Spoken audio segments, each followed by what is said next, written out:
দেখতে শান্ত, কিন্তু আদর করতে একটু কাছে গেলেই দিচ্ছে গুঁতো। মাঠে একটু ছেড়ে দিলেই সে যেন বাদশা। তাকে আর গোয়ালে তোলা প্রায় অসম্ভব। তাকে সামলাতে হিমশিম খাচ্ছে 8 থেকে 10 জন লোক।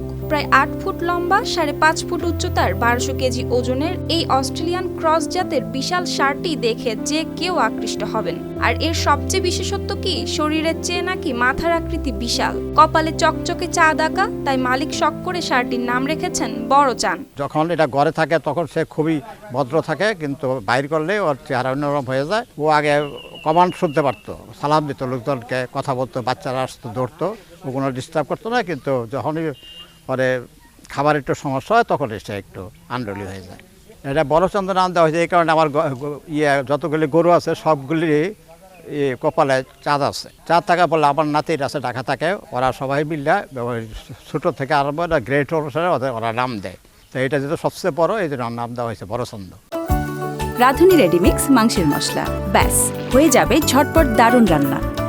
ময়মনসিংহ সদরে ভাবখালী গ্রামের আমিনুল হক শুধু খড়, খৈল, ভুসি, চিরা, ভুট্টা, ঘাস সহ দেশীয় খাবার খাইয়ে লালন পালন করছেন বড় চানকে। তিনি পেশায় আইনজীবী হলেও বাড়িতে শখ করে পোষেন হাঁস, মুরগি, কবুতর, টার্কি, কোয়েল সহ নানা জাতের পাখি। বড় চানকেও শখের বসে বছর 3 আগে 1.5 লাখ টাকায় কিনেছিলেন। 3 বছর আগে আমি এটা 1,55,000 টাকায় ছোট্ট বাছর নিয়ে আসি। তারপর প্রতিদিন আর যত্নের সহিত খাওয়ানোর পরে এত বড় হয়ে যায় যেটা আমি চিন্তা করতে পারি নাই। যার ফলে বড় গরু পালা আমারও শখ ছিল।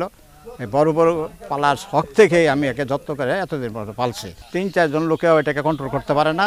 বড় চানকে প্রতিদিন শ্যাম্পু মাখিয়ে 3 থেকে 4 বার গোসল করানো হয়। আর গোয়াল ঘরে রাখা হয়েছে ইলেকট্রিক ফ্যান। বিদ্যুৎ চলে গেলেও থাকে জেনারেটর। আর তার একদিনের খাবারের খরচও প্রায় 1200 টাকার মতো। তো দাম চাই এই করা যাবে না, কারণ এগুলি গরু যেটা শখের জিনিস, এগুলো তো মাংসের কোনো দাম নাই, এগুলো শখের দাম। কারো যদি শখ হয় তাহলে শখ হিসেবে কিনে নেবে।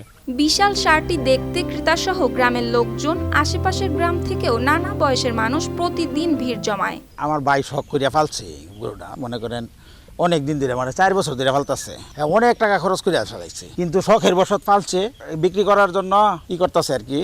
আমাদের এলাকা সবাই বিক্রি করার কথা শোনার পরে আমাদের এলাকা সবাই দেখতে আসছে। গত বছরের কোরবানির ঈদে বড় চানের দাম উঠেছিল 10 লাখ টাকা, কিন্তু আমিনুল সন্তোষজনক দাম না পাওয়ায় বিক্রি করেননি। এবার দাম হাঁকানো হচ্ছে 15 লাখ টাকা। প্রতিদিন পাইকার আসেন দরদাম করতে, কিন্তু কাঙ্ক্ষিত দাম পেলেই বড় চানকে বিক্রি করতে আগ্রহী মালিক। News desk, RTV।